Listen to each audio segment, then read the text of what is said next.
വാർത്തകളിലേക്ക് വിശദമായി വരുമ്പോൾ ഇസ്രയേലിനെതിരെ രൂക്ഷ വിമർശനവുമായി അറബ് ഇസ്ലാമിക് ഉച്ചകോടി അറബ് മേഖലയെ സ്വാധീനത്തിൽ കൊണ്ടുവരാമെന്ന ഇസ്രയേൽ ലക്ഷ്യം വ്യാമോഹമെന്നാണ് ഖത്തർ പറയുന്നത്. അംഗരാജ്യങ്ങൾ പൂർണ്ണ പിന്തുണ പ്രഖ്യാപിച്ചു.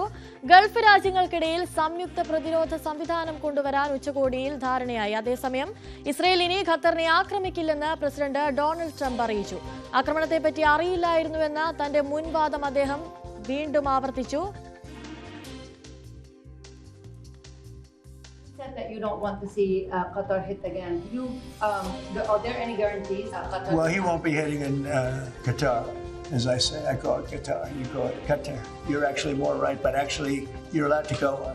The Emir said you can say it any way you want, but I've always thought of it as Qatar. I think it's a beautiful sound, and actually they've been a very good ally, and a lot of people don't know that. But he won't be hitting Qatar, but he will be. Maybe going after. Now, there was an article that I read in a newspaper just about an hour ago where Hamas said they're going to use the 20 hostages as human shields. They're going to bring them up from the dark tunnels and they're going to put them in the line of fire so that if Israel goes forward, they're going to die. Hamas ഉടൻ ബന്ദികളെ മോചിപ്പിക്കണമെന്ന് Trump truth സോഷ്യലിൽ കുറിച്ചു. എന്നാൽ വിദേശത്ത് ആക്രമണം നടത്താനുള്ള സാധ്യത Israel തള്ളിയില്ല. കൂടുതൽ വിവരങ്ങളുമായി അജയ് സുധാബിജി ചേരുന്നുണ്ട്. അജയ്, എന്തൊക്കെയായിരുന്നു ഇന്നലത്തെ ഉച്ചകോടിയിലെ തീരുമാനങ്ങൾ? അനുശ്രീ, ഇന്നലെ നിരവധി അന്താരാഷ്ട്ര തലത്തിൽ തന്നെ നിരവധി രാഷ്ട്രീയപരമായിട്ടുള്ള ഒരു മാറ്റങ്ങളും പുതിയ സംഭവവികാസങ്ങളും എല്ലാം ഉണ്ടായ ദിവസമാണ്. ഇതിൽ പറഞ്ഞു തുടങ്ങുമ്പോൾ ആദ്യം പറയേണ്ടത് ഇന്നലെ നടന്ന അറബ് ഇസ്ലാമിക് ഉച്ചകോടിയുടെ കാര്യം തന്നെയാണ്. ഈ ഒരു ഉച്ചകോടിയിലുണ്ടായ പ്രധാന തീരുമാനം ഇസ്രായേലിനെതിരെ എല്ലാ അറബ് ഇസ്ലാമിക് രാജ്യങ്ങളും ഒന്നിക്കുന്നു എന്ന് പറയുന്ന ഒരു സൂചനയാണ്. ഈ ഇസ്രായേലിനെതിരെ ഒന്നിച്ച് ഒരു സൈനിക ശക്തിയായി നിലകൊള്ളാൻ വേണ്ടി ഒരു ജോയിൻറ്റ് ഡിഫൻസ് സിസ്റ്റം അത് സ്ഥാപിക്കുമെന്നാണ് ഈ ഉച്ചകോടിയിൽ തീരുമാനമായിട്ടുള്ള പ്രധാനപ്പെട്ട ഒരു ഘടകമെന്ന് പറയുന്നത്. അതുപോലെ തന്നെ എല്ലാ അംഗരാജ്യങ്ങളും ഇസ്രായേലിനെതിരെ കടുത്ത വിമർശനമാണ് ഉന്നയിച്ചത്. ഹമാസ് നേതാക്കളെ വധിക്കാനായിരുന്നുവെങ്കിൽ എന്തിനാണ് ഇസ്രായേൽ ഒരു സമാധാന ചർച്ചയ്ക്ക് തയ്യാറായതെന്നാണ് ഖത്തർ ചോദിക്കുന്നത്. തങ്ങളുടെ രാജ്യത്തേക്ക് കയറി തങ്ങളുടെ ഒരു പ്രധാന നഗരത്തിൽ ആക്രമണം നടത്തിയ ഇസ്രായേലിൻ്റെ ഈ ഒരു നിലപാട് അത് വച്ചുപൊറുപ്പിക്കില്ല എന്നാണ് ഖത്തർ പറഞ്ഞത്. അതുപോലെ തന്നെ ഗൾഫ് മേഖലയിൽ സ്വാധീനം ഉറപ്പിക്കാനുള്ള ഇസ്രായേലിൻ്റെ നീക്കം അത് ഒരിക്കലും വിലപ്പോവില്ലെന്നും ഖത്തർ അറിയിക്കുകയുണ്ടായിരുന്നു. അതുപോലെ തന്നെ എല്ലാ അംഗരാജ്യങ്ങളും നേരത്തെ പറഞ്ഞതുപോലെ തന്നെ പൂർണ്ണ പിന്തുണയാണ് ഖത്തറിന് ഇക്കാര്യത്തിൽ നൽകുന്നത്. ഈ ഗൾഫ് രാജ്യങ്ങളിൽ ഏതെങ്കിലും ഒന്നിന് നേരെ ആക്രമണമുണ്ടായാൽ അത് എല്ലാവർക്കും നേരെയുള്ള ആക്രമണമെന്ന് കണക്കാക്കണമെന്നാണ് ഇറാഖ് അറിയിച്ചത്. അതുപോലെ തന്നെ ഇസ്രായേൽ വെടിനിർത്തലിന് യാതൊരുവിധ താല്പര്യവുമില്ല എന്ന് തെളിയിച്ചതായി ഈജിപ്ത് പറയുന്നു. അതുപോലെ ഇസ്രായേലിൻ്റെ ഇപ്പോഴുള്ള അധിനിവേശം അത് തടഞ്ഞ് ഇസ്രായേലിനെ എത്രയും വേഗം പുറത്താക്കി പലസ്തീൻ എന്ന് പറയുന്ന ഒരു രാജ്യം അത് സ്ഥാപിക്കണമെന്നും ഈജിപ്ത് അഭിപ്രായപ്പെട്ടു. ഖത്തറിനോടൊപ്പം തന്നെ ഹമാസുമായിട്ടുള്ള മധ്യസ്ഥ ചർച്ചകൾക്ക് നേതൃത്വം വഹിച്ച രാജ്യങ്ങളിൽ ഒന്നായിരുന്നു ഈജിപ്തും ഇപ്പോൾ കാര്യത്തിൽ ഇരു രാജ്യങ്ങൾക്കുമിടയിലുള്ള വെടിനിർത്തൽ ചർച്ചകൾ അതും പ്രതിസന്ധിയിലാകാനുള്ള സാഹചര്യം ഇപ്പോൾ നിലവിൽ വന്നിരിക്കുകയാണ്. അതുപോലെ തന്നെ ഈ അധിനിവേശം അവസാനിപ്പിച്ച് ഇസ്രായേലിനെ എത്രയും വേഗം പുറത്താക്കണമെന്ന് ഈജിപ്ത് പറഞ്ഞിട്ടുണ്ട്. അതുപോലെ തന്നെ ഇസ്രായേലിന് വ്യക്തവും ശക്തവുമായിട്ടുള്ള മറുപടി നൽകണമെന്ന് ജോർദാൻ അറിയിച്ചിട്ടുണ്ട്. പ്രതിരോധ ശേഷി അത് പങ്കുവയ്ക്കാൻ തയ്യാറാണെന്ന് ഇറാനും ഈ നിലപാടെടുത്തിട്ടുണ്ട്. ഇപ്പോൾ ഇത്തരത്തിൽ എല്ലാ രാജ്യങ്ങളും ഇസ്രായേലിനെതിരെ ഒന്നിക്കുന്ന ഒരു കാഴ്ചയാണ് നമുക്ക് കാണാൻ സാധിച്ചിട്ടുള്ളത്. എന്നാൽ ഇസ്രായേൽ പിന്നോട്ടില്ല എന്നുള്ള തരത്തിലുള്ള ഒരു നിലപാടാണ് നിലവിൽ സ്വീകരിച്ചിട്ടുള്ളത്. ഹമാസിനെതിരെ തങ്ങൾക്ക് ഭീഷണിയായി വരുന്ന ഹമാസിനെതിരെ വിദേശത്താണെങ്കിൽ പോലും ആക്രമണം നടത്തും എന്നതാണ് ബെഞ്ചമിൻ നെതന്യാഹു പറയുന്നത്. ഇതിലിപ്പോൾ ചേർത്ത് പറയേണ്ട ഒരു കാര്യം അമേരിക്കൻ പ്രസിഡന്റ് ഡൊണാൾഡ് ട്രംപ് കഴിഞ്ഞ ദിവസം മാധ്യമങ്ങളോട് പ്രതികരിച്ചിരുന്ന ഒരു കാര്യമാണ്. ഈ ഖത്തറിലേക്ക് ഇസ്രായേൽ മിസൈൽ തൊടുക്കുന്നതിന് 50 മിനിറ്റ് മുൻപേ ട്രംപിനോട് വിവരം പങ്കുവച്ചതായിട്ട് ഒരു റിപ്പോർട്ട് പുറത്തു വന്നിരുന്നു. ആക്സിയസ് റിപ്പോർട്ടാണ് പുറത്തു വന്നത്. അപ്പോൾ ഇതിനെപ്പറ്റി മാധ്യമപ്രവർത്തകർ ഇന്നലെ ട്രംപിനോട് ചോദ്യം ചോദിച്ചു. അറിയിച്ചിരുന്നു. അപ്പോൾ അതിന് പ്രതികരണമായി ട്രംപ് പറഞ്ഞത് ഈ മാധ്യമങ്ങൾ ഈ വാർത്ത എപ്പോഴാണോ അറിഞ്ഞത് അപ്പോൾ തന്നെയാണ് താനും ഈ വാർത്ത അറിഞ്ഞത്, ഉൾപ്പെടെ 6 പേർ കൊല്ലപ്പെടുകയും ചെയ്തത്. എന്തായാലും ഇപ്പോൾ അറബ് രാജ്യങ്ങൾ എല്ലാവരും ഒന്നിക്കുന്ന ഒരു കാഴ്ച നമുക്ക് കാണാൻ സാധിക്കുന്നു. അതുപോലെ തന്നെ ട്രംപിൻ്റെ നിലപാടിന് വിരുദ്ധമായി ബെഞ്ചമിൻ നെതന്യാഹു നീങ്ങുന്നു. ഈ ഘട്ടത്തിൽ ഇനി ലോകക്രമം അത് ഏത് തരത്തിലാണ് മുന്നോട്ട് പോകുന്നത് എന്നുള്ളത് നമുക്ക് ആകാംക്ഷയോടെ നോക്കിക്കാണേണ്ട ഒരു കാര്യം തന്നെയാണ് അനുശ്രീ. അജയ്, അതുപോലെ തന്നെ വിദേശത്ത് ആക്രമണം നടത്തുമെന്ന നെതന്യാഹുവിന്റെ നിലപാട്, അതോടൊപ്പം തന്നെ നാറ്റോ മാതൃകയിലുള്ള പുതിയൊരു അറബ് സൈന്യം രൂപീകരിക്കുക എന്ന തീരുമാനം, ഇതൊക്കെ ഇനിയൊരു ആക്രമണം ഉണ്ടായാൽ വലിയ തരത്തിലുള്ള തിരിച്ചടി ഉണ്ടായേക്കാം എന്നതിന്റെ ഒരു മുന്നറിയിപ്പാണോ? അതെ, തീർച്ചയായിട്ടും അത്തരമൊരു കാര്യം തന്നെയാണ് ഇന്നലെ അംഗരാജ്യങ്ങൾ സൂചിപ്പിക്കുന്നതും. പ്രത്യേകിച്ച് ഈജിപ്തിൻ്റെ നിലപാട് എത്രയും വേഗം ഇസ്രായേലിനെ പുറത്താക്കി ഒരു പാലസ്തീൻ രാജ്യം സ്ഥാപിക്കാൻ വേണ്ടി ഒന്നിക്കണം എന്നുള്ള കാര്യമാണ് ഈജിപ്ത് ഇന്നലെ പറഞ്ഞത്. തീർച്ചയായിട്ടും ഈ ഹമാസ് നേതാക്കൾക്കും അതുപോലെ തന്നെ ഇസ്രായേലിനും ഇടയിലുള്ള മധ്യസ്ഥ ചർച്ചകൾക്ക് നേതൃത്വം വഹിച്ച ഒരു രാജ്യം പോലും ഇത്തരമൊരു കടുത്ത നിലപാടിലേക്ക് പോകുമ്പോൾ സാഹചര്യം എന്തുമാത്രം മോശമാണെന്ന് നമുക്ക് കാണാവുന്ന കാര്യം തന്നെയാണ്. മുൻപ് പലതവണ ഈ ഗൾഫ് രാജ്യങ്ങളും അതുപോലെ തന്നെ ഇസ്രായേലും തമ്മിൽ ഏറ്റുമുട്ടിയിരുന്നു. എന്നാൽ ഇപ്പോൾ നേരിട്ട് അത്തരമൊരു ഏറ്റുമുട്ടൽ സാഹചര്യത്തിലേക്ക് പോയിട്ടില്ല. അമേരിക്കയുടെ ഉൾപ്പെടെ സ്വാധീനം ഈ ഒരു ഘട്ടത്തിൽ എടുത്തു പറയേണ്ടതാണ്. ഈ ഖത്തർ ഇത്തരമൊരു ആക്രമണം നടന്നിട്ടും ഇസ്രായേലിനെ പരസ്യമായി തള്ളിക്കൊണ്ടുള്ള ഒരു നിലപാടാണ് അമേരിക്ക സ്വീകരിച്ചത്. ഇതുവരെ ഖത്തറിന് വിരുദ്ധമായിട്ടുള്ള ഒരു നിലപാട് അമേരിക്ക സ്വീകരിച്ചിട്ടില്ല. അപ്പോൾ ഈ ഒരു കാര്യവും ഇപ്പോൾ നിലവിൽ ഖത്തറിന് ആശ്വാസം നൽകുന്നുണ്ട്. അമേരിക്കയെ പേരെടുത്ത് വിമർശിക്കാൻ ഖത്തറും തയ്യാറായിട്ടില്ല. ഇപ്പോൾ അടുത്ത ആഴ്ച ഈ ഖത്തറിൻ്റെ പ്രതിനിധികൾ അമേരിക്കയിലെത്തുന്നു. ഖത്തർ പ്രധാനമന്ത്രി ഉൾപ്പെടെ അമേരിക്കയിലെത്തുമെന്നും അതുപോലെ തന്നെ അമേരിക്ക അവിടെ സന്ദർശനം നടത്തുമെന്നും എല്ലാം അറിയിച്ചിട്ടുണ്ട്. അപ്പോൾ ഈ ഒരു ഘട്ടത്തിൽ ഉൾപ്പെടെ ഈ ഒരു കാര്യത്തിലുള്ള ചർച്ചകൾ അത് പുരോഗമിച്ചേക്കാം. എന്തായാലും ഈ നിലവിലുള്ള ബെഞ്ചമിൻ നെതന്യാഹുവിൻ്റെ വാക്കുകൾ അത് ഇപ്പോൾ ലോകം തന്നെ ഒരു ആശങ്കയോടെ തന്നെയാണ് നോക്കിക്കാണുന്നത്. വിദേശത്തും ആക്രമണം ഇനിയും ഹമാസ് നേതാക്കളെ ലക്ഷ്യം വെച്ച് നടത്തും എന്ന് പറയുമ്പോൾ അവരുടെ ലക്ഷ്യം വ്യക്തമാണ്. ഇപ്പോൾ നിലവിൽ നടത്തിയിട്ടുള്ള ആക്രമണത്തിൽ ഹമാസിന്റെ ഇവർ ലക്ഷ്യം വെച്ചിരുന്ന പല പ്രമുഖ നേതാക്കളും കൊല്ലപ്പെട്ടില്ല എന്നുള്ളൊരു ഇന്റലിജൻസ് വിവരമാണ് ഇസ്രായേലിനുള്ളിൽ നിന്ന് തന്നെ അവർക്ക് ലഭിച്ചിട്ടുള്ളത്. അപ്പോൾ ഇനിയും അവർ ആക്രമണം നടത്താനുള്ള സാഹചര്യങ്ങൾ അത് ഗൾഫ് രാജ്യങ്ങളാണെങ്കിലും തള്ളിക്കളയുന്നില്ല അനുശ്രീ. അതാണ്, ഇസ്രയേലിനെതിരെ രൂക്ഷ വിമർശനമാണ് അറബ് ഇസ്ലാമിക് ഉച്ചകോടിയിൽ ഉയർന്നത്. അറബ് മേഖലയെ സ്വാധീനത്തിൽ കൊണ്ടുവരാമെന്ന ഇസ്രയേൽ ലക്ഷ്യം വ്യാമോഹമെന്നാണ് ഖത്തറിന്റെ നിലപാട്. അജയ് സുധാ ബിജുവാണ് കൂടുതൽ വിവരങ്ങൾ നൽകിയത്. മറ്റു വാർത്തകളിലേക്ക് പോകുമ്പോൾ, ഇസ്രയേൽ പ്രധാനമന്ത്രി ബെഞ്ചമിൻ നെതന്യാഹുവുമായുള്ള കൂടിക്കാഴ്ചയ്ക്ക് ശേഷം US state secretary Marco Rubio ഖത്തറിലേക്ക്. അമേരിക്കയുടെ അറിവോടെയാണ് ഇസ്രയേൽ ഖത്തറിൽ ആക്രമണം നടത്തിയതെന്ന വിമർശനങ്ങൾക്ക് പിന്നാലെയാണ് സന്ദർശനം. ഇസ്രയേൽ ഹമാസ് ചർച്ചകൾക്ക് ഖത്തർ ക്രിയാത്മകമായ ഇടപെടൽ തുടരണമെന്നും ഗൾഫ് രാജ്യങ്ങളുമായി അമേരിക്കയുടെ ബന്ധം ശക്തമാണെന്നും മാർക്കോ റൂബിയോ ഇന്നലെ പ്രതികരിച്ചിരുന്നു.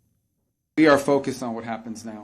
What happens next? What role can Qatar play possibly in reaching an outcome here that leads not just to the end of this hostilities, not just to the release of all of the hostages, both living and deceased, not just the disarmament and elimination of Hamas, but also a better future for the people of Gaza, which isn't possible as long as Hamas exists, which isn't possible as long as 48 hostages are being held. And so we're going to continue to encourage Qatar to play. India US വ്യാപാര ചർച്ചകൾ ഇന്ന് പുനരാരംഭിക്കും. US വാണിജ്യ ഉപപ്രതിനിധി Brendon Lynch ഡൽഹിയിലെത്തി ഉഭയകക്ഷി വ്യാപാര ധാരണകൾ സംബന്ധിച്ച് വാണിജ്യ വകുപ്പ് സ്പെഷ്യൽ സെക്രട്ടറി രാജേഷ് അഗർവാളുമായി അദ്ദേഹം ചർച്ച നടത്തും. വിവരങ്ങളുമായി അജയ് സുധാ ബിജു ചേരുന്നുണ്ട്. അജയ്, വീണ്ടും ചർച്ചകൾ ആരംഭിക്കുമ്പോൾ ഇന്ത്യക്ക് പ്രതീക്ഷ വെക്കാമോ? അനുശ്രീ, ഇപ്പോൾ നിലവിൽ ഈ ഒരു അമേരിക്ക ഇന്ത്യക്ക് മേൽ ഈ 50% പിഴത്തീരുവ ഈടാക്കിയതിന് ശേഷം ആദ്യമായിട്ടാണ് ഇരു രാജ്യങ്ങളുടെയും പ്രതിനിധികൾ നേരിട്ടൊരു ചർച്ച നടത്താനായിട്ട് തയ്യാറാകുന്നത്. ഇതുമായിട്ട് ബന്ധപ്പെട്ടാണ് ഇപ്പോൾ US പ്രതിനിധിയായിട്ടുള്ള ബ്രണ്ടൻ ലിഞ്ച് കഴിഞ്ഞ ദിവസം ന്യൂഡൽഹിയിലെത്തിയത്. ഇതുമായിട്ട് ബന്ധപ്പെട്ടുള്ള ചർച്ചകൾ ഇന്ന് വാണിജ്യ മന്ത്രാലയവുമായി നടത്തും എന്നാണ് അറിയിച്ചിട്ടുള്ളത്. ചർച്ചകൾക്ക് മുന്നോടിയായി ഇന്ത്യ മുന്നോട്ട് വയ്ക്കുന്ന ഒരു നിലപാടെന്ന് പറയുന്നത് റഷ്യയിൽ നിന്ന് നിന്ന് ക്രൂഡ് ഓയിൽ വാങ്ങുന്ന കാര്യം അത് വ്യാപാരവുമായി കൂട്ടിക്കുഴയ്ക്കരുത് എന്നുള്ളൊരു നിലപാട് ഇന്ത്യ മുന്നോട്ട് വയ്ക്കാൻ സാധ്യതയുണ്ട്. അതുപോലെ തന്നെ ഇന്ത്യക്ക് മേൽ ചുമത്തിയിട്ടുള്ള പിഴത്തീരുവ അത് നീക്കം ചെയ്യണമെന്നും ഇന്ത്യ ആവശ്യപ്പെടാനുള്ള സാധ്യതകളുണ്ട്. നിലവിലുള്ള ഒരു സാഹചര്യം നോക്കുകയാണെങ്കിൽ ഓഗസ്റ്റ് 27-ാം തീയതിയാണ് US ഇന്ത്യക്ക് മേൽ 25% അധിക പിഴത്തീരുവ ഈടാക്കി മൊത്തം 50% തീരുവ ഇന്ത്യൻ ഉൽപ്പന്നങ്ങൾക്ക് മേൽ നിലവിൽ വന്നത്. അത് തീർച്ചയായിട്ടും വസ്ത്രവ്യാപാര രംഗം അതുപോലെ തന്നെ ഈ ആഭരണ രംഗം തുടങ്ങിയിട്ടുള്ള പല മേഖലകളെയും പ്രതികൂലമായിട്ട് ബാധിച്ചിരുന്നു. ഇതിൽ നിന്ന് ഒരു മോചനം എന്നുള്ള നിലയ്ക്കാണ് ഇന്ത്യ ചൈനയിലേക്കും അതുപോലെ തന്നെ മറ്റ് യൂറോപ്യൻ രാജ്യങ്ങളിലേക്കും UK-യിലേക്കും എല്ലാം ഉൾപ്പെടെ വ്യാപാരം കൂടുതൽ ശക്തിപ്പെടുത്താനായിട്ടുള്ള തീരുമാനത്തോടെ മുന്നോട്ട് വന്നത്.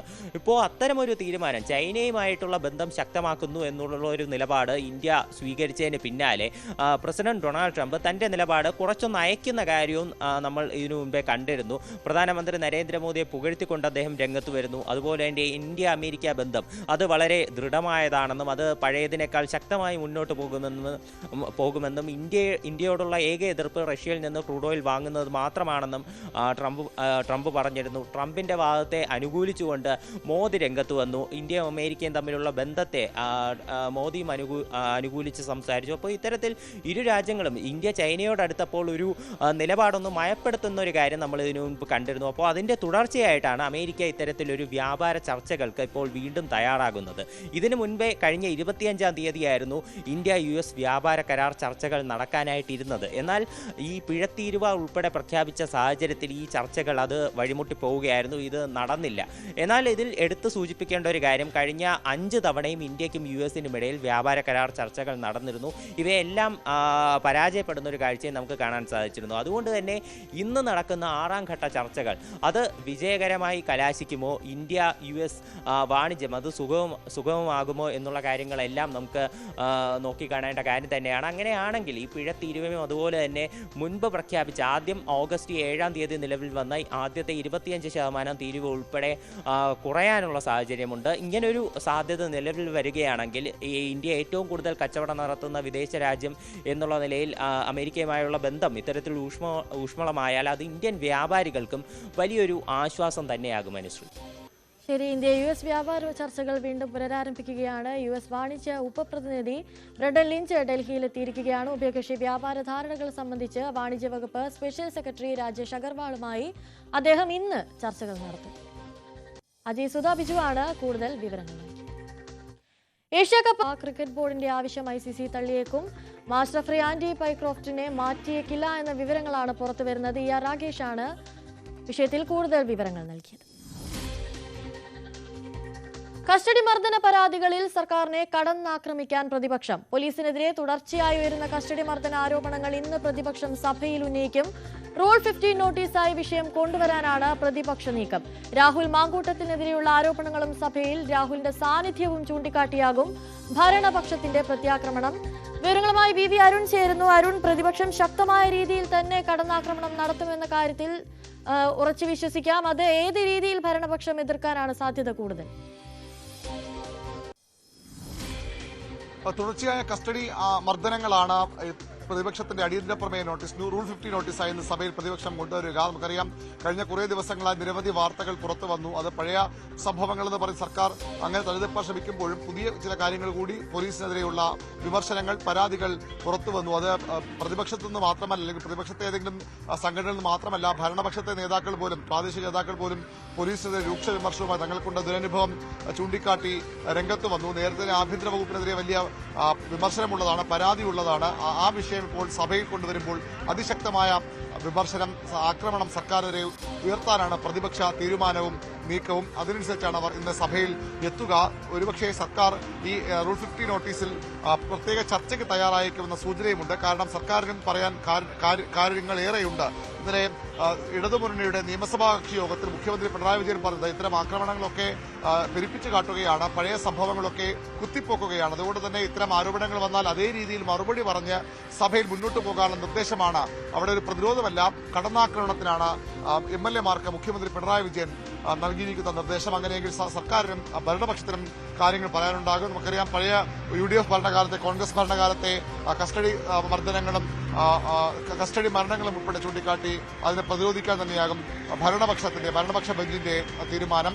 രാഹുൽ മാങ്കൂട്ടത്തിൽ സഭയിലെത്തിയതും പ്രതിപക്ഷത്തിന് തിരിച്ചടിയായി ഭരണപക്ഷം കാണുന്നുണ്ട്. വളരെ കൃത്യമായ ഒരു സമയമാണ് ഈ സഭയിൽ ലാൻഡ് ചെയ്യാൻ രാഹുൽ മാങ്കൂട്ടത്തിൽ തിരഞ്ഞെടുത്തത്. കാരണം ചരമോപചാരം നടക്കുകയായിരുന്നു. റഫറൻസ് നടക്കുമ്പോൾ സ്വാഭാവികമായി മറ്റ് പ്രതിഷേധങ്ങളോ മറ്റ് എതിർ ശബ്ദങ്ങളോ സഭയിൽ ഉണ്ടാകാൻ പാടില്ല, ഉണ്ടാകാറില്ല. അതുകൊണ്ട് തന്നെ രാഹുൽ മാങ്കൂട്ടത്തിൽ സഭയിൽ വരികയും 1.5 മണിക്കൂർ ചിലവഴിച്ച് തിരിച്ചു പോവുകയും ചെയ്തു. പക്ഷേ ആ വിഷയവും ഈ ചർച്ചകളിൽ രാഹുൽ മാങ്കൂട്ടത്തിനെ വലിയൊരു വിഷയമായി ഉയർത്തിക്കാട്ടാതെ, അല്ലെങ്കിൽ രാഹുൽ മാങ്കൂട്ടത്തിനെ സഭയിൽ തടയുന്നടക്കമുള്ള അത്തരം കടുത്ത നടപടികളിലേക്ക് പോകാതെ രാഹുൽ മാങ്കൂട്ടത്തിനെതിരെയായ ആരോപണങ്ങൾ, അതിനെ കോൺഗ്രസ് സ്വീകരിച്ച സമീപനം, രാഹുൽ മാങ്കൂട്ടത്തിന്റെ സഭയിലെ സാന്നിധ്യം, ഇതൊക്കെ ഉയർത്തി ചർച്ചകളിൽ ആഞ്ഞടിക്കാനാണ് ഭരണപക്ഷത്തിന്റെയും തീരുമാനം. സ്വാഭാവികമായും പ്രതിപക്ഷം അതിൽ പ്രതിരോധത്തിലാകുമെന്ന് സർക്കാർ കണക്ക് കൂട്ടുന്നു. ഏതായാലും വളരെ സംഘർഷാത്മകമായ ഒരു സഭാ അന്തരീക്ഷമാകാം ഒരുപക്ഷെ ഇന്നു മുതൽ ഉണ്ടാകാൻ പോകുന്നത്. നിയമനിർമ്മാണത്തിന് വേണ്ടി ചേരുന്ന സഭാ സമ്മേളനമാണ്. അത് സുപ്രധാനമായ നിയമനിർമ്മാണങ്ങൾ നടത്തേണ്ട സഭാ സമ്മേളനമാണ്. പക്ഷേ അവിടെ ഇത്തരം രാഷ്ട്രീയ ആരോപണ പ്രത്യാരോപണങ്ങൾ,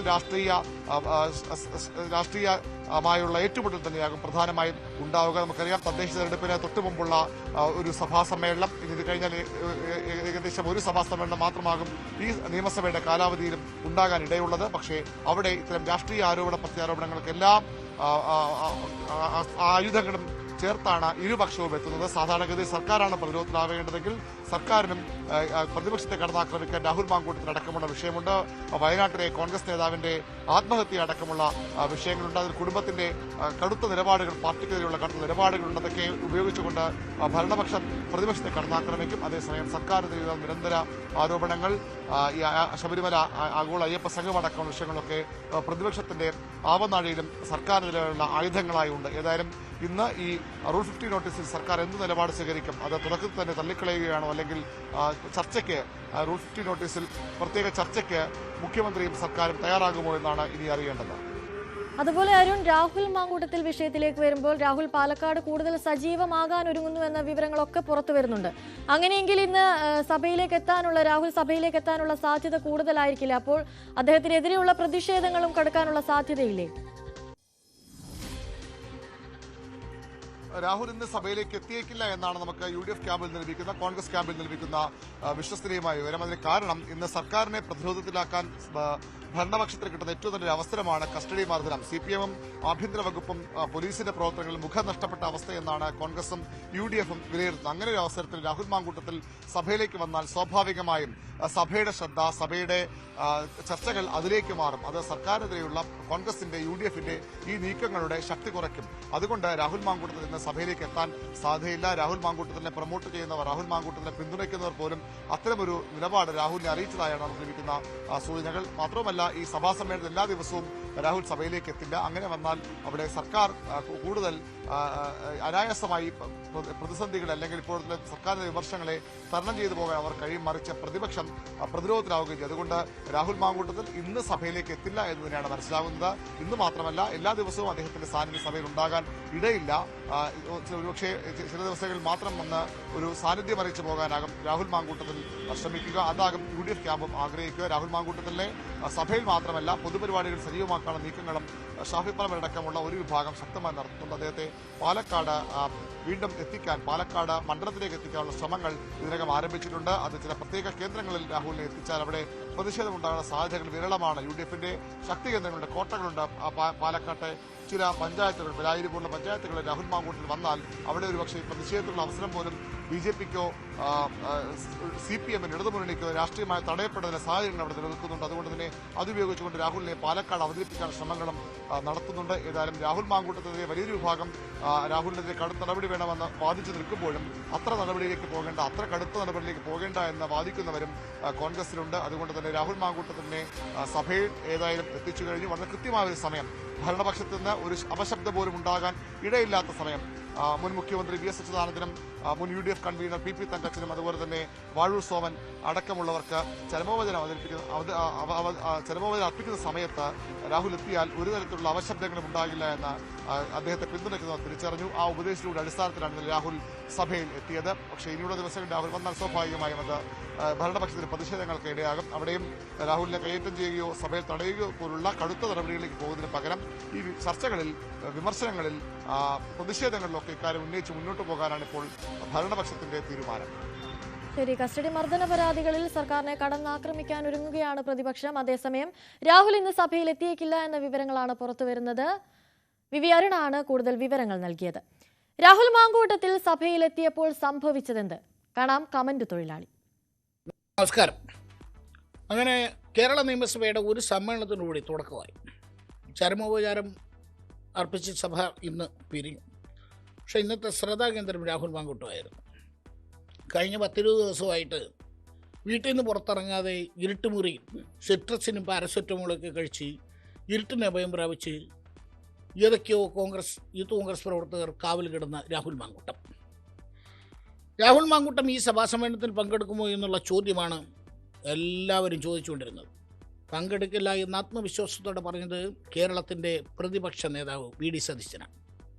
അദ്ദേഹം പറഞ്ഞത്, പരാതിയൊന്നുമില്ലെങ്കിൽ പോലും ഞങ്ങൾക്ക് ലഭിച്ച വിവരത്തിൻ്റെ അടിസ്ഥാനത്തിൽ, ഞങ്ങളുടെ ബോധ്യത്തിൻ്റെ അടിസ്ഥാനത്തിൽ രാഹുലിനെ ഞങ്ങൾ സസ്പെൻഡ് ചെയ്തു. ചരിത്രത്തിലെങ്ങും ഇല്ലാത്ത തീരുമാനം എന്നെല്ലാം സതീശൻ വിശേഷിപ്പിച്ചു. എല്ലാ കോൺഗ്രസ് നേതാക്കന്മാരും അവരുടെ ബോധ്യങ്ങളിൽ നിന്ന് ആലോചിച്ചെടുത്ത ഏകകണ്ഠമായ തീരുമാനമാണ്. ഇതിനേക്കാൾ കടുത്ത തീരുമാനം എടുക്കണമെന്നായിരുന്നു ഭൂരിപക്ഷ ആളുകളുടെ അഭിപ്രായം. പക്ഷേ ഞങ്ങൾ എല്ലാവരും കൂടി ആലോചിച്ചിട്ടാണ് സസ്പെൻഷൻ നടപടി തീരുമാനിച്ചത്. എല്ലാവരും കൂടി. ആ ചാപ്റ്റർ ക്ലോസ്ഡാണ്. ഞാൻ പറഞ്ഞല്ലോ, ആ ചാപ്റ്റർ ക്ലോസ്ഡാണ്. അതിൻ്റെ മീതെ ഇനി ചർച്ചയില്ല. അത് നേതൃത്വം, കേരളത്തിലെ കോൺഗ്രസ് നേതൃത്വം, മുൻ PCC പ്രസിഡന്റുമാർ ഉൾപ്പെടെ കേരളത്തിലെ കോൺഗ്രസ് നേതൃത്വം AICCയുടെ അനുമതിയോടുകൂടി, അഖിലേന്ത്യാ കോൺഗ്രസ് കമ്മിറ്റിയുടെ അനുമതിയോടുകൂടി എടുത്ത അച്ചടക്ക നടപടിയാണ്. അതിനെ ചോദ്യം ചെയ്യുന്നത് കോൺഗ്രസ്സുകാരും ചോദ്യം ചെയ്യില്ല. അതിനെ കോൺഗ്രസ്സുകാരും ചോദ്യം ചെയ്യില്ല. ആ രാഹുൽ മാങ്കൂട്ടം നിയമസഭാ സമ്മേളനത്തിലെത്തിയാൽ ഉയരുന്ന ചോദ്യങ്ങൾക്ക് മറുപടി പറയേണ്ടി വരുന്നത് പാർട്ടിയും മുന്നണിയുമാണെന്ന് ഉത്തമ ബോധ്യമുണ്ടായതുകൊണ്ടാണ് വി ഡി സതീശൻ രാഹുൽ മാങ്കൂട്ടത്തിൻ്റെ നിയമസഭയിലുള്ള വരവിനെ എതിർത്തതും പങ്കെടുക്കാൻ പാടില്ല എന്ന് പറഞ്ഞതും രാഹുൽ മാങ്കൂട്ടത്തെ നിയമസഭാ കക്ഷിയിൽ നിന്ന് UDFൻ്റെ ഭാഗമല്ല എന്നറിയിച്ചുകൊണ്ട് സ്പീക്കർക്ക് കത്ത് നൽകുകയും ചെയ്തു. കത്ത് കിട്ടിയ സ്പീക്കർ മാങ്കൂട്ടത്തിന് പ്രത്യേക ബ്ലോക്ക് അനുവദിച്ചു. ഒരാൾ ഒറ്റയ്ക്കൊരു ബ്ലോക്കായിരിക്കുക എന്നുള്ളതാണ്. അതായത് അദ്ദേഹം UDFൻ്റെ ഭാഗമല്ലല്ലോ. നേരത്തെ LDFുമായി പിണങ്ങിയ PV അൻവറിന് നൽകിയതുപോലെ ഒരു സ്ഥലം, അല്ലെങ്കിൽ അതേ സ്ഥലം തന്നെയാണ് രാഹുലിനും സ്പീക്കർ അനുവദിച്ചത്. സമ്മേളനം തുടങ്ങി 10 മിനിറ്റ് കഴിഞ്ഞപ്പോൾ എല്ലാ പ്രവചനങ്ങളെയും കാറ്റിൽ പറത്തിക്കൊണ്ട് അതാ വരുന്നു മാങ്കൂട്ടം.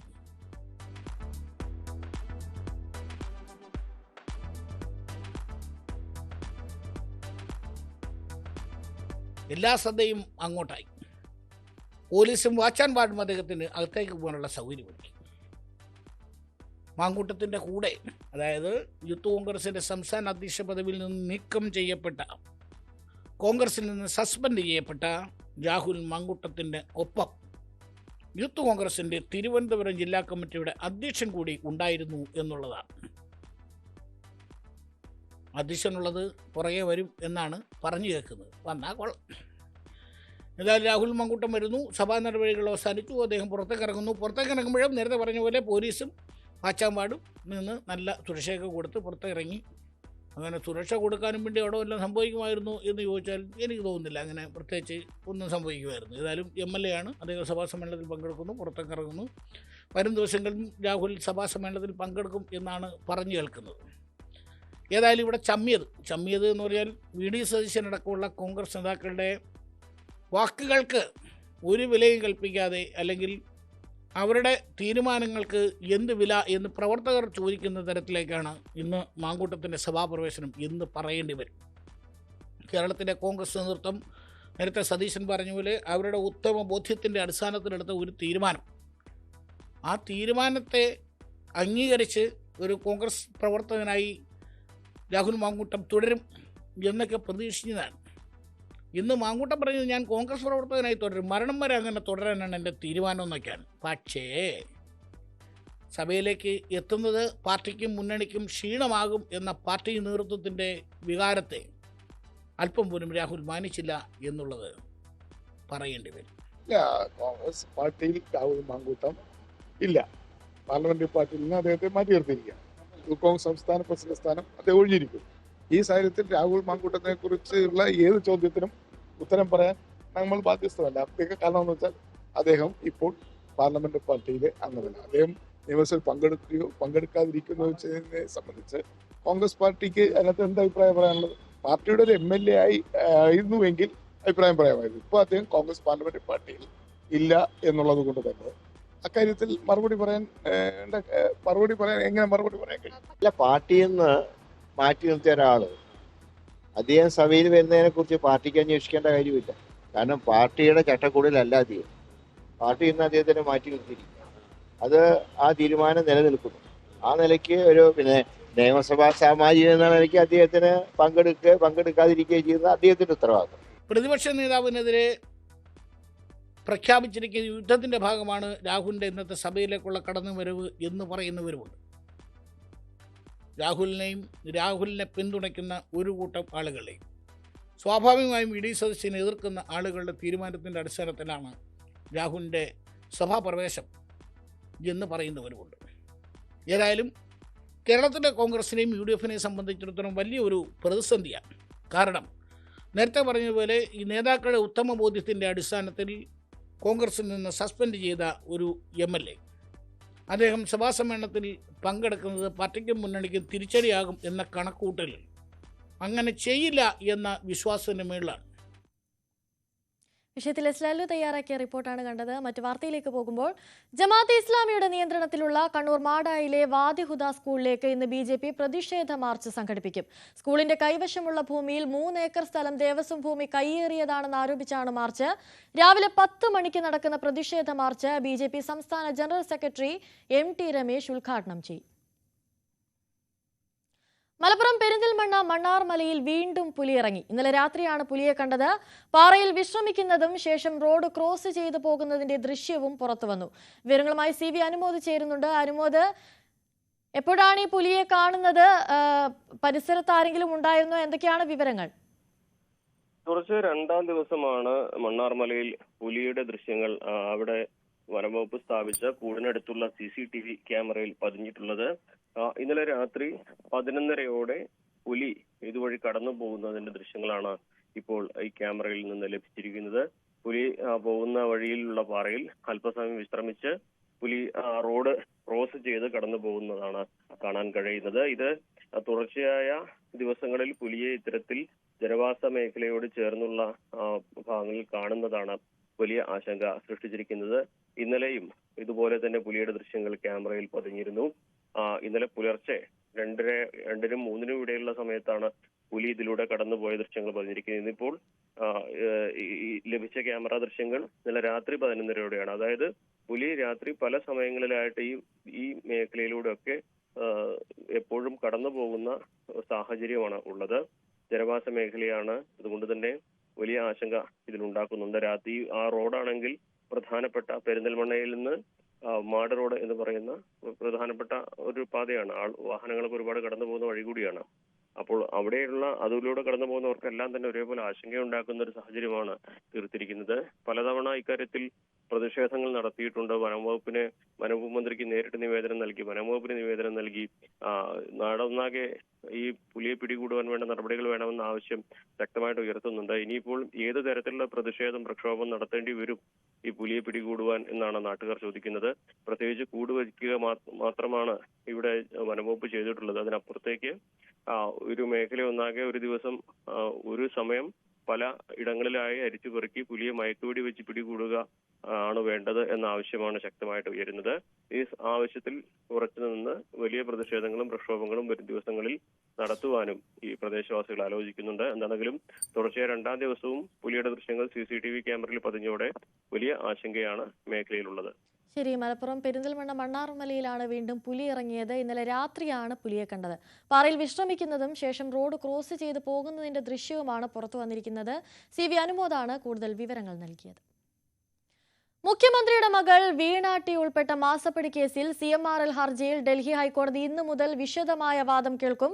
തുടർച്ചയായ 3 ദിവസം വാദം കേൾക്കാനാണ് കോടതി തീരുമാനം. വാദം വേഗത്തിലാക്കണമെന്ന് SFI ആവശ്യപ്പെട്ടിരുന്നു. ഇക്കാര്യം CMRLന്റെ അഭിഭാഷകനും അംഗീകരിച്ചിരുന്നു. പാലിയേക്കരയിൽ ടോൾ പിരിവുമായി ബന്ധപ്പെട്ട കേസ് ഹൈക്കോടതി ഇന്ന് വീണ്ടും പരിഗണിക്കും. ടോൾ പിരിവ് വീണ്ടും തുടങ്ങുന്നതിൽ ഹൈക്കോടതി തീരുമാനം ഇന്നുണ്ടായേക്കും. പ്രശ്നങ്ങൾ ഏറെക്കുറെ പരിഹരിച്ചെന്നാണ് കോടതി നിയോഗിച്ച കമ്മിറ്റി അറിയിച്ചിരിക്കുന്നത്. സമിതിയുടെ റിപ്പോർട്ട് പരിശോധിച്ച ശേഷമാകും അന്തിമ തീരുമാനമെടുക്കുക.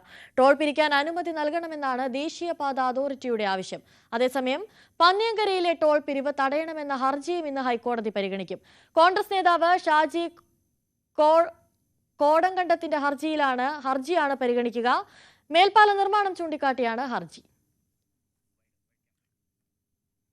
ഇടവേളയ്ക്ക് ശേഷം തിരികെ വാർത്തകളിലേക്ക് വരുമ്പോൾ കന്നിമാസ പൂജകൾക്കായി ശബരിമല നട ഇന്ന് തുറക്കും. തിരുവിതാംകൂർ ദേവസ്വം ബോർഡിന്റെ പ്ലാറ്റിനം ജൂബിലി ആഘോഷങ്ങളുടെ ഭാഗമായി സംഘടിപ്പിക്കുന്ന ആഗോള അയ്യപ്പ സംഗമം ഈ മാസം 20-ന് പമ്പയിൽ നടക്കും. വിപുലമായ ഒരുക്കങ്ങളാണ് നടക്കുന്നത്. ദർശനത്തിനെത്തുന്ന തീർത്ഥാടകർക്ക് ബുദ്ധിമുട്ടുണ്ടാക്കാത്ത തരത്തിൽ വേണം സംഗമം നടത്തേണ്ടതെന്നാണ് ഹൈക്കോടതി നിർദ്ദേശം. ഈ മാസം 21-ന് രാത്രിയാണ് ശബരിമല നടയടയ്ക്കുക. സെപ്റ്റംബർ 13-ന് ഭാരതരത്ന ഡോക്ടർ ഭൂപൻ ഹസാരികയുടെ ജന്മശതാബ്ദി ആഘോഷത്തിന്റെ ഭാഗമായി അസം സർക്കാർ സംഘടിപ്പിച്ച വമ്പിച്ച ചടങ്ങിൽ പ്രധാനമന്ത്രി നരേന്ദ്രമോദി പങ്കെടുത്തു. ആ ചടങ്ങിൽ വെച്ച് പ്രധാനമന്ത്രി പ്രകാശനം ചെയ്ത ഭൂപൻ ഹസാരികയുടെ ജീവചരിത്രം 24 ഭാഷകളിലേക്കാണ് ഇത് മൊഴിമാറ്റിയത്. എഴുത്തുകാരനായ ശ്രീ എസ് ആനന്ദനാരായണനാണ് ആ പുസ്തകം മലയാളത്തിലേക്ക് മൊഴിമാറ്റിയത്. ആജ്ഞ രവീന്ദ്രന്റെ റിപ്പോർട്ട് കാണാം. ഭൂപൻ ഹസാരിക 20-21 നൂറ്റാണ്ട് കാലഘട്ടത്തിൽ അസമിന്റെ ശബ്ദത്തെ ലോകശ്രദ്ധ ആകർഷിച്ച ഒരേയൊരു കലാകാരൻ. അദ്ദേഹത്തിന്റെ ജന്മശതാബ്ദിയുമായി ബന്ധപ്പെട്ട് ഈ കഴിഞ്ഞ 13-ാം തീയതി പ്രധാനമന്ത്രി അസമിൽ നടത്തിയ ചടങ്ങിൽ അദ്ദേഹം നൽകിയ സംഭാവനകളെക്കുറിച്ച് പ്രകീർത്തിച്ച് സംസാരിച്ചു. അപ്പോഴാണ് അദ്ദേഹത്തിന്റെ ജീവചരിത്രം കുറിക്കപ്പെട്ടത്. അത് 24 ഭാഷകളിലേക്കാണ് തർജ്ജമ ചെയ്യപ്പെട്ടത്. നമുക്കിവിടെ ഭൂപൻ ഹസാരിക അസമിന് നൽകിയ സംഭാവനകൾ, അദ്ദേഹം ഭാരതരത്നയിലേക്ക് അല്ലെങ്കിൽ ദേശീയ തലത്തിലേക്ക്, ലോകതലത്തിലേക്ക് അദ്ദേഹം നയിച്ച സാഹചര്യങ്ങൾ, ഇതൊക്കെ വ്യക്തമാക്കാൻ ഈ പുസ്തകം മതിയാകും. നമ്മളോടൊപ്പം ശ്രീ എസ് ആനന്ദനാരായണനുണ്ട്. അദ്ദേഹമാണ് മലയാളിക്ക് ആ പുസ്തകം പരിചയപ്പെടുത്തുന്നത്. നമസ്കാരം സാർ. സാറ് നമ്മളോടൊപ്പം ശരിയാണ്. എന്താ വെച്ചാൽ ഭൂപൻ ഹസാരികയെ കൂടുതൽ ഇനി മലയാളി അറിയാൻ പോകുന്ന സാറിന്റെ പുസ്തകങ്ങളിലൂടെ, അക്ഷരങ്ങളിലൂടെയൊക്കെയാണ്. അപ്പൊ സ്വാഭാവികമായിട്ടും കൂടുതൽ, അതായത് ഭൂപൻ ഹസാരിക ആരാണെന്നും ഇന്ത്യൻ ചരിത്രത്തിൽ തന്നെ ഒരു വലിയ നാഴികക്കല്ലായ മനുഷ്യനാണ്. എന്നിരുന്നാൽ പോലും കൂടുതൽ ഇനി മലയാളി വായിച്ചറിയാൻ പോകുന്നത് സാറിന്റെ അക്ഷരക്കൂട്ടങ്ങളിലൂടെയാണ്. ഈ ഒരു കാലഘട്ടം എങ്ങനെയാണ് അനുഭവിച്ചറിഞ്ഞത്? അദ്ദേഹം ഒരു സത്യത്തിൽ ഒരു ബഹുമുഖ പ്രതിഭയായിരുന്നു എന്ന് പറയേണ്ടിയിരിക്കുന്നു. അദ്ദേഹം ഒരു ഗാനരചയിതാവായിരുന്നു, ഒരു സംഗീത സംവിധായകനായിരുന്നു, ഒരു ഭാഷയിലല്ല 3 ഭാഷകളിൽ സിനിമ എടുത്ത വ്യക്തിയായിരുന്നു.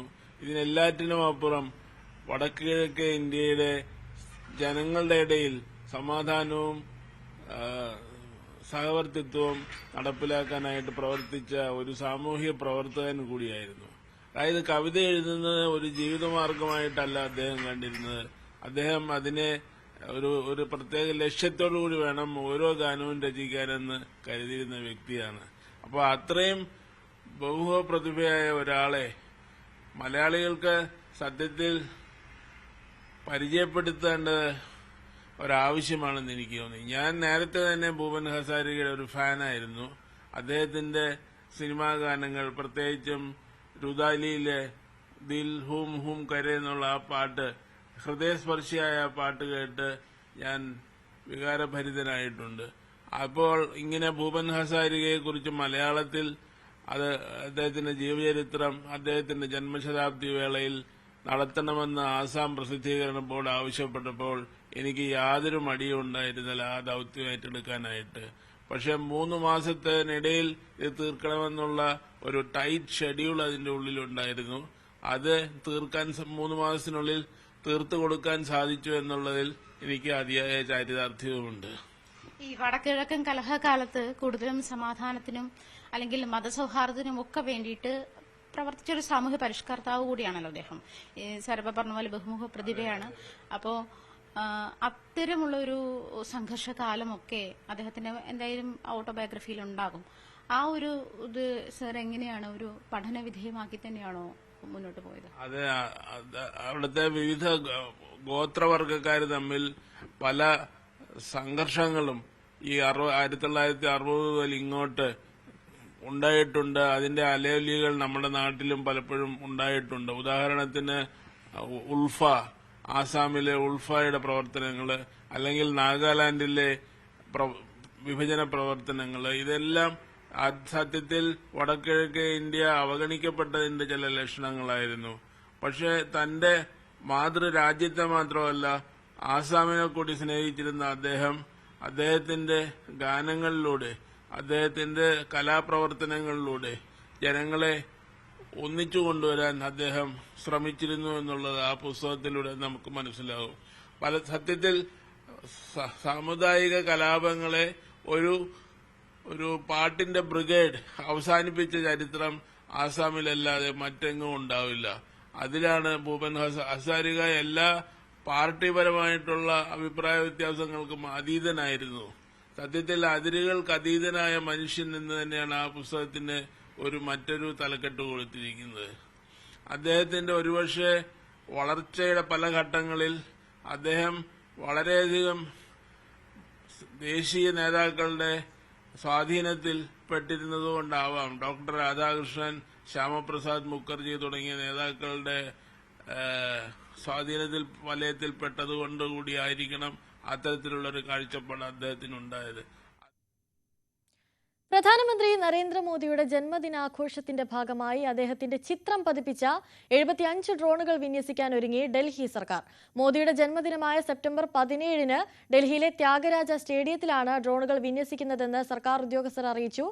ഡൽഹി ഇന്ദിരാഗാന്ധി ഇൻസ്റ്റിറ്റ്യൂട്ട് ഓഫ് ടെക്നോളജിയിലെ വിദ്യാർത്ഥികൾ 75 പ്രത്യേക ഡ്രോണുകളാണ് വികസിപ്പിച്ചിരിക്കുന്നത്.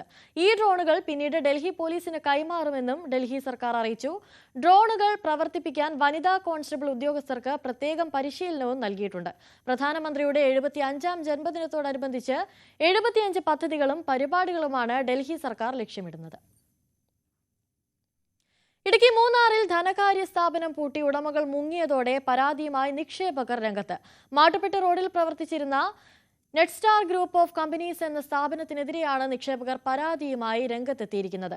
സംഭവത്തിൽ മൂന്നാർ പോലീസ് കേസെടുത്ത് അന്വേഷണം ആരംഭിച്ചു. പള്ളിവാസലിലെ പാക്കറ്റിംഗ് സെന്റർ സ്വദേശിയായ വീട്ടമ്മയാണ് പരാതിയുമായി രംഗത്തെത്തിയിരിക്കുന്നത്. അർബുദരോഗ ബാധിത കൂടിയാണ് പരാതിക്കാരിയായ പവൻതായ് മാടസ്വാമി. ആനച്ചാൽ ഇടുക്കി സ്വദേശികളായ 2 ഏജന്റുമാർ പവൻതായെ സമീപിക്കുകയും കമ്പനിയിൽ പണം നിക്ഷേപിച്ചാൽ ഉയർന്ന പലിശ നിരക്ക് ലഭിക്കുമെന്ന് പറഞ്ഞ് വിശ്വസിപ്പിക്കുകയുമായിരുന്നു. തുടർന്നാണ് വീട്ടമ്മ 50,000 രൂപ കമ്പനിയിൽ നിക്ഷേപിച്ചത്. 1 വർഷ കാലാവധിക്കാണ് പണം നിക്ഷേപിച്ചത്. എന്നാൽ കാലാവധി കഴിഞ്ഞ് പണം പിൻവലിക്കാനെത്തിയപ്പോഴാണ് 2 മാസമായി സ്ഥാപനം പൂട്ടി ഉടമകൾ മുങ്ങിയെന്ന വിവരം അറിയുന്നത്. இந்த பேங்க்ல 2 பொம்பளை ஒண்ணுங்க இருந்தாங்க. அப்ப என்னைய கூப்பிட்டு வட்டி கூடுதல் இதில் போடுங்கம்மா, வயசாகிடுச்சு, உங்களுக்கு ரிட்டையர்டு, உங்கள் வீட்டுக்காரர் ரிட்டையர்டு காசு தான் கொண்டு வந்து போட்டேன். 2 தவணையாக நான் போட்டேன். இப்போ 1 தவணை எடுக்கும்போது அங்கே பிரச்சனை நடந்துச்சு. அப்புறம் 2ஐயும் க்ளோஸ் பண்ணிடுடான்னு, இல்லைம்மா கிடக்கட்டும், ஒரு 4-5 மாதம் இருக்கும், உங்களுக்கு வட்டியோட வாங்கிக்கோங்கம்மா அப்படின்னு. நாங்கள் சாவியெல்லாம் கொடுக்க மாட்டோம், இந்த எல்லாம் ஐரஞ்சுக்குள்ள பொருள் போட்டு எல்லாமே வாங்கி வச்சிருக்கோம் ஆளுகளுக்குள்ளதெல்லாம், அதனால நீங்கள் பயப்பட வேண்டாமான்னு சொல்லி அந்த பிள்ளைங்க 2 பிள்ளைகளும் சொன்னாங்க. அதை நம்பி நான் போட்டு போயிட்டேன்.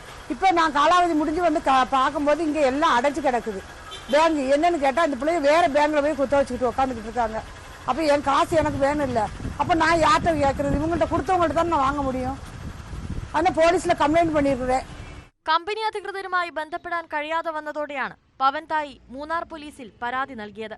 ഇതിന്റെ അടിസ്ഥാനത്തിൽ പോലീസ് കേസെടുത്ത് അന്വേഷണം ആരംഭിച്ചു. അതേസമയം സമാനമായ രീതിയിൽ മൂന്നാറിലെ തോട്ടം മേഖല കേന്ദ്രീകരിച്ച് നിരവധി പേരിൽ കമ്പനി നിക്ഷേപ തട്ടിപ്പ് നടത്തിയിട്ടുണ്ടെന്നാണ് വിവരം. ന്യൂസ് 18 മൂന്നാർ. കൊല്ലം നിലമേലിൽ സ്കൂൾ ബസ് മറിഞ്ഞ അപകടം. ഡ്രൈവർ ഉൾപ്പെടെ 25 പേർക്ക് വിവിധ ആശുപത്രികളിൽ ചികിത്സയിലാണ്. കിളിമാനൂർ പാപ്പാല വിദ്യാജ്യോതി സ്കൂളിലെ ബസ്സാണ് മറിഞ്ഞത്. അതേസമയം സ്കൂൾ ബസിന്റെ മോശം അവസ്ഥ അപകട കാരണമെന്നാണ് മോട്ടോർ വാഹന വകുപ്പിന്റെ പ്രാഥമിക നിഗമനം. നിലമേൽ മാറാൻകുഴി വട്ടപ്പാറ റോഡിലാണ് സ്കൂൾ ബസ് അപകടത്തിൽപ്പെട്ടത്. ഉച്ചവരെയുള്ള ക്ലാസ് കഴിഞ്ഞ് കുട്ടികളെ തിരികെ വീടുകളിലേക്ക് എത്തിക്കാനാണ് ബസ് ഈ ഭാഗത്ത് വന്നത്. കയറ്റം കയറവെ എതിർദിശയിൽ നിന്ന് വന്ന വാഹനത്തിന് സൈഡ് കൊടുക്കുമ്പോഴായിരുന്നു അപകടം. താഴ്ചയിലേക്കുള്ള റബ്ബർ തോട്ടത്തിലേക്ക് കുട്ടികളുമായി സ്കൂൾ ബസ് മറിഞ്ഞു. നാട്ടുകാരും പോലീസും ചേർന്ന് രക്ഷാപ്രവർത്തനം നടത്തി. ഞാൻ ആ റോഡിന്റെ ആ ഭാഗത്ത് നിന്ന് ഇറങ്ങി വരുമായിരുന്നു.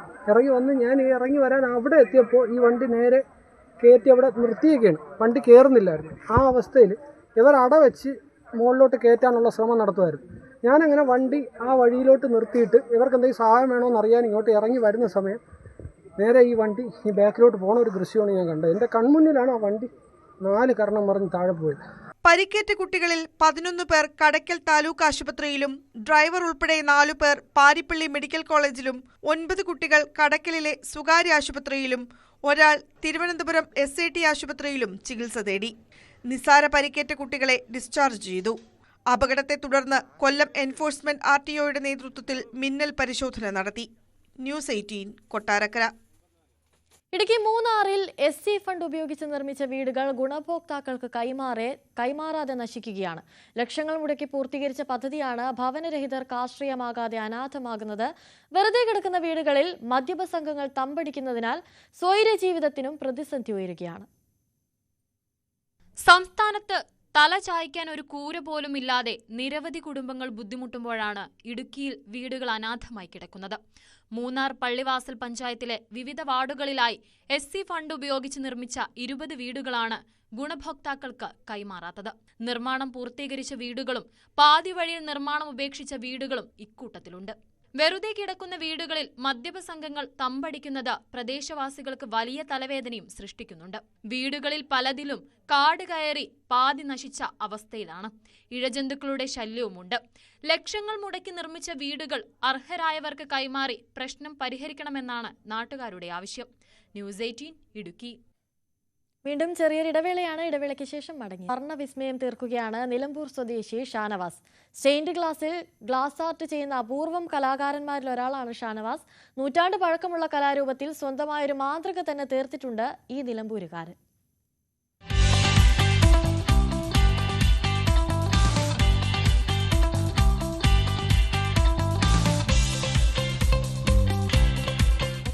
നൂറ്റാണ്ടുകൾ പഴക്കമുള്ള മൈസൂർ കൊട്ടാരങ്ങളിലും മ്യൂസിയങ്ങളിലും ഇടം പിടിച്ചിട്ടുള്ള പ്രത്യേകതരം ഗ്ലാസിൽ തീർത്ത ചിത്രങ്ങളും കലാവിരുതുകളും നിങ്ങൾ ശ്രദ്ധിച്ചിട്ടുണ്ടാകും.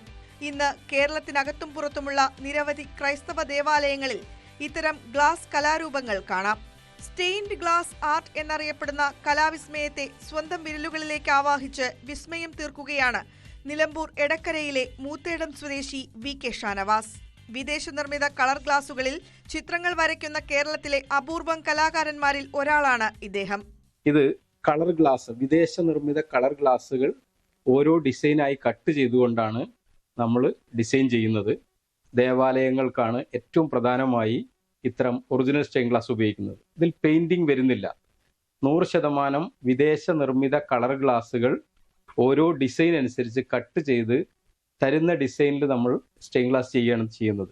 ഇതിൻ്റെ പ്രത്യേകത എന്ന് പറയുന്നത് 100 വർഷം പിന്നിട്ടാലും ഇതിൻ്റെ കളർ മങ്ങുകയോ ഇതിൻ്റെ മെറ്റീരിയൽസിന് കംപ്ലൈൻറ്റ് വരികയോ ചെയ്യുന്നില്ല. 100 വർഷമാണ് ഒറിജിനൽ സ്റ്റെയിൻ ഗ്ലാസിന് നമ്മൾ ഗ്യാരണ്ടി കൊടുക്കുന്നത്. നൂറ്റാണ്ടുകൾ പിന്നിട്ടാലും നിറം മങ്ങില്ല എന്നതാണ് ഒറിജിനൽ സ്റ്റെയിൻഡ് ഗ്ലാസ് വർക്കുകളുടെ പ്രത്യേകത. ഡൽഹി, മുംബൈ, ഹൈദരാബാദ് എന്നിവിടങ്ങളിൽ നിന്ന് ഇറക്കുമതി ചെയ്യുന്ന കളർ ഗ്ലാസുകളും അനുബന്ധ വസ്തുക്കളും ഉപയോഗിച്ചാണ് ഷാനവാസ് തന്റെ കലാസൃഷ്ടികൾ ഒരുക്കുന്നത്. ചതുരശ്രയടിക്ക് 1500 രൂപ മുതൽ മുകളിലേക്ക് വില വരുന്നതിനാൽ സാധാരണ വീടുകൾക്ക് ഇത്തരം ഡിസൈൻ ഗ്ലാസുകൾ അപ്രാപ്യമാണ്. ഓരോ ഡിസൈനിനനുസരിച്ച് ഗ്ലാസുകൾ മുറിച്ചെടുത്ത് കോപ്പർ ഫോയിൽ ഒട്ടിച്ച് സോൾഡറിംഗ് അയൺ ഉപയോഗിച്ച് ലെഡിൽ യോജിപ്പിച്ചാണ് ഷാനവാസ് തന്റെ വർക്കുകൾ പൂർത്തിയാക്കുന്നത്. 1999 മദ്രാസിലെ നീൽ ജൂഡോ മെഡോസ് എന്ന ആംഗ്ലോ ഇന്ത്യൻ ആർട്ടിസ്റ്റിൽ നിന്നാണ് ഷാനവാസ് ഈ കല സ്വായത്തമാക്കിയത്. മദ്രാസിലെ പെരമ്പൂർ ദേവാലയത്തിൽ കുരിശിന്റെ വഴി സ്റ്റെയിൻഡ് ഗ്ലാസിലൂടെ ചെയ്തായിരുന്നു തുടക്കം. പിന്നീട് തിരിഞ്ഞു നോക്കേണ്ടി വന്നിട്ടില്ല. ഇന്ന് കേരളത്തിനകത്തും പുറത്തും ഒട്ടനവധി ദേവാലയങ്ങളിലും ഷാനവാസിന്റെ ആർട്ടാണ്. 180-ലധികം ലൈറ്റ് ആൻഡ് ഷെയ്ഡ് കളർ ഗ്ലാസുകൾ ഉപയോഗിച്ചാണ് ഷാനവാസ് വർണ്ണവിസ്മയം തീർക്കുന്നത്. ന്യൂസ് 18 തിരൂർ. ഇനി മറ്റൊരു കലാകാരന്റെ വിശേഷങ്ങളിലേക്കാണ്. ആതുര സേവന രംഗത്ത് സജീവമാകാൻ ഒരുങ്ങുമ്പോഴും ചിത്രകലയെ ഇടനെഞ്ചോട് ചേർത്ത് മുന്നോട്ട് പോവുകയാണ് പട്ടാമ്പി സ്വദേശി ഗൗതം. MBBS ഹൗസ് സർജൻസി ചെയ്യുന്നതിനൊപ്പം തന്നെയാണ് ക്യാൻവാസിൽ മനോഹര ചിത്രങ്ങളുടെ വിസ്മയവും തീർക്കുന്നത്.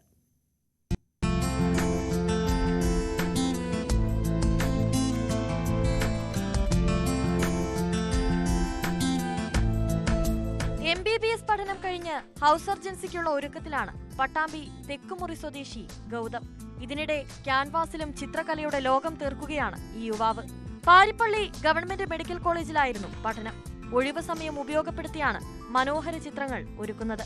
വള്ളവനാടിന്റെ തനത് കലാരൂപങ്ങളും പ്രകൃതി മനോഹാരിതയുമൊക്കെയായി ഒരു പിടി ജീവനുള്ള ചിത്രങ്ങൾക്ക് ഗൗതം രൂപം നൽകിയിട്ടുണ്ട്. കുട്ടിക്കാലത്ത് അമ്മ മാലിനി പ്രകാശ് വരയ്ക്കുന്നതിൽ നിന്ന് പ്രചോദനം ഉൾക്കൊണ്ടാണ് ചിത്രകലാരംഗത്തേക്ക് ഗൗതം എത്തുന്നത്. ആദ്യം ചെറിയ തോതിൽ തുടങ്ങിയതാണ്.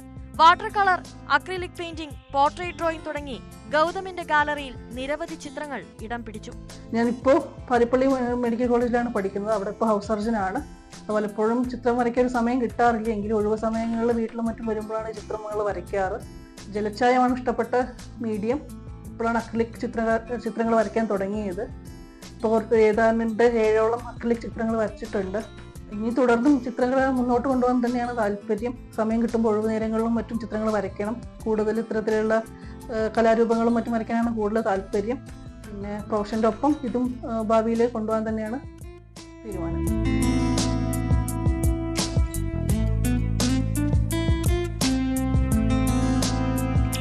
നിരവധി ജീവനുള്ള ചിത്രങ്ങൾക്ക് അമ്മ മാലിനിയും രൂപം കൊടുത്തിട്ടുണ്ട്. കേരളത്തിന്റെ തനതായ കലാരൂപങ്ങളും ഗൗതം സംഭാവന ചെയ്തു. ചിത്രകലാധ്യാപകൻ വേലായുധൻ മാസ്റ്ററാണ് ഗൗതമിന്റെ ഗുരു. പട്ടാമ്പി ശില്പചിത്ര അക്കാദമിയിലും ചിത്രകല അഭ്യസിച്ചിട്ടുണ്ട്. പ്രശസ്ത ചിത്രകലാകാരനായിരുന്ന ഗണപതി മാസ്റ്ററിന്റെ സ്മരണാർത്ഥം നടത്തുന്ന ചിത്രകലാ പ്രദർശനത്തിൽ ഗൗതമിന്റെ ചിത്രങ്ങളും ഇടം നേടിയിരുന്നു. അന്ന് വലിയ പ്രശംസയാണ് ഗൗതമിന് ലഭിച്ചത്. ആതുര സേവന മേഖലയിലെ ജീവിതത്തിനൊപ്പം തന്നെ ചിത്രകലയുമായി മുന്നോട്ടു പോകാനാണ് ഗൗതമിന്റെ തീരുമാനം. News 18 Palakkad. Pezhakkappilly government higher secondary സ്കൂളിന് മുന്നിലെ ചെണ്ടുമല്ലി പൂപ്പാടം വിരിഞ്ഞു. പൂക്കളെ കൗതുകത്തോടെ കണ്ട് മനസ്സിലാക്കാൻ വിദ്യാർത്ഥികൾ എല്ലാവരും ഒത്തുചേർന്നു. അധ്യാപകർ കുട്ടികൾക്ക് പൂക്കളെക്കുറിച്ചുള്ള അറിവുകളും പകർന്നു നൽകി. മൂവാറ്റുപുഴ കാർഷിക സഹകരണ ബാങ്കിന്റെ സഹായത്തോടെ 30 സെന്റ് സ്ഥലത്താണ് Pezhakkappilly government higher secondary school ചെണ്ടുമല്ലി കൃഷി ചെയ്തത്. പൂക്കളെ കണ്ടറിയുന്നതിനും പഠിക്കുന്നതിനുമായി സ്കൂളിലെ കുട്ടികൾ അധ്യാപകരോടൊപ്പം ഒത്തുചേർന്നു. പലതരം ചെണ്ടുമല്ലിപ്പൂക്കളെക്കുറിച്ചും അവയുടെ പ്രത്യേകതകളെക്കുറിച്ചും അധ്യാപികയായ ജ്യോതി കെ ഭാസ്കർ കുട്ടികളുമായി സംവദിച്ചു.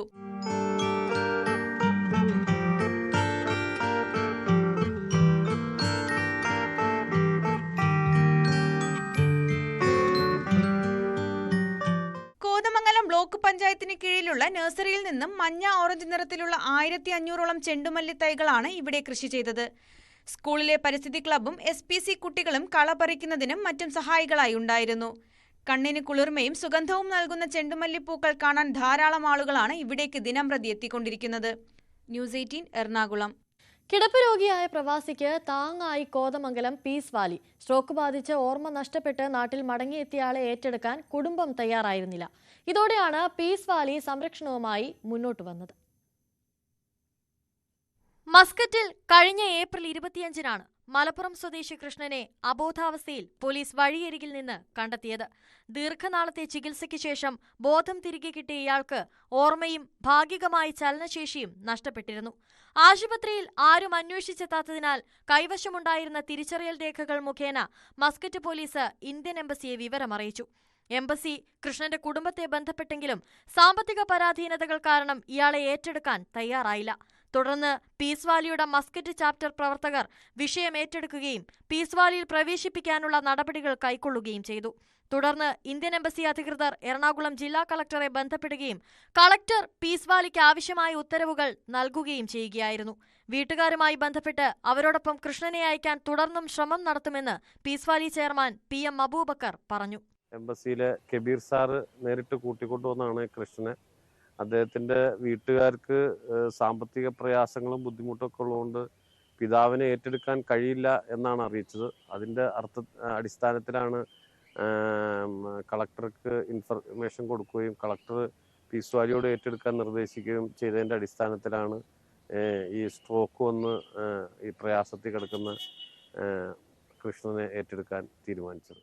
ആരും ആശ്രയമില്ലാതിരുന്ന കൃഷ്ണനെ ഏറ്റെടുക്കാൻ തയ്യാറായ പീസ് വാലിയെ എത്ര അഭിനന്ദിച്ചാലും മതിയാകില്ലെന്ന് എംബസി പ്രതിനിധി കബീർ യൂസഫ് പറഞ്ഞു. അവരുടെ കുടുംബത്തിൽ ചില സാമ്പത്തിക പ്രശ്നങ്ങൾ കാരണം അദ്ദേഹത്തെ ഏറ്റെടുക്കാൻ വയ്യാത്തൊരവസ്ഥയിൽ പിന്നെ എംബസി തന്നെ ഇടപെട്ട് ഇവർ സംസാരിക്കുകയുണ്ടായത്, പീസ് വാലി സംസാരിക്കുകയുണ്ടായത്.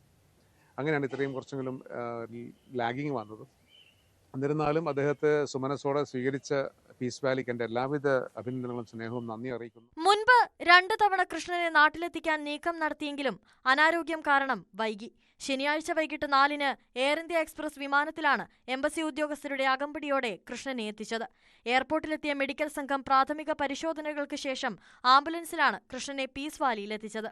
ജില്ലാ കളക്ടറുമായും മലപ്പുറം ജില്ലാ ഭരണകൂടവുമായും ബന്ധപ്പെട്ട് തുടർ നടപടികൾ സ്വീകരിക്കാനാണ് പീസ് വാലിയുടെ തീരുമാനം.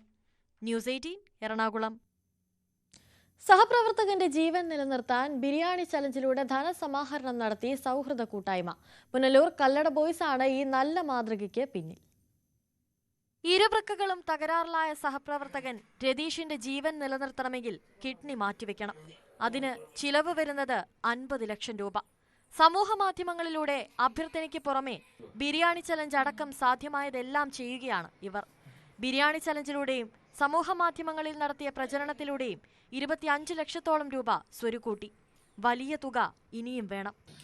2 കൊല്ലമായപ്പം ഒരു അറ്റാക്ക് വന്നു. അത് അങ്ങനെ അറിഞ്ഞ് പിന്നെ ക്രിയാറ്റിൻ അങ്ങ് കൂടി. പിന്നെ ഇപ്പോൾ 1 കൊല്ലമായി ഡയാലിസിസ് ചെയ്യാൻ തുടങ്ങിയിട്ട്.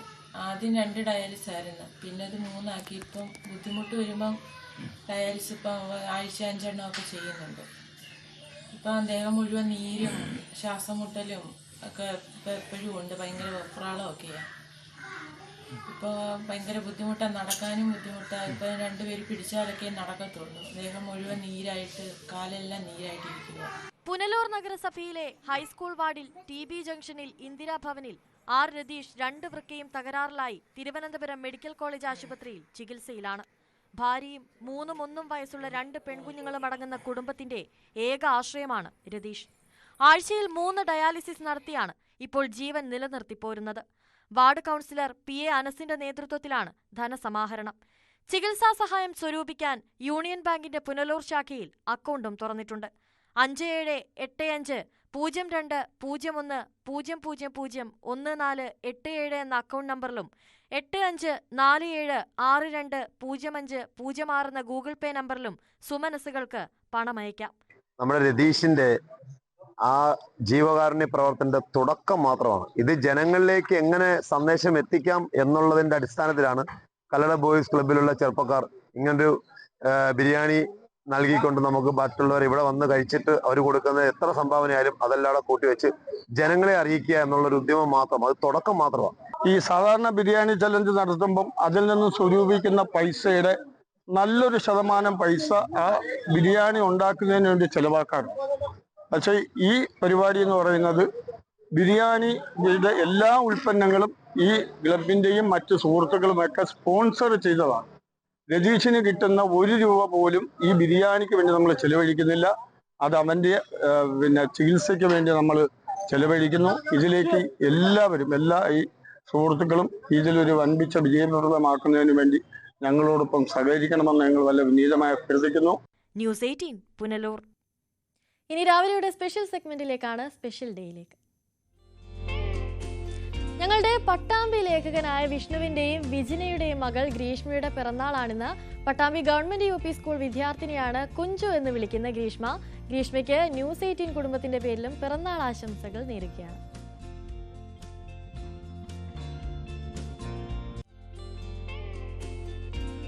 പള്ളിപ്പുറം സ്വദേശി അമൃതേഷിന്റെ ജന്മദിനമാണെന്ന് ആശംസകളുമായി അച്ഛൻ ബിജുവും അമ്മ രാജിയുമാണ് ആശംസകൾ അറിയിച്ചിരിക്കുന്നത്. അമൃതേഷിന് ന്യൂസ് 18ന്റെ പേരിലും പിറന്നാൾ ആശംസകൾ നേരുകയാണ്.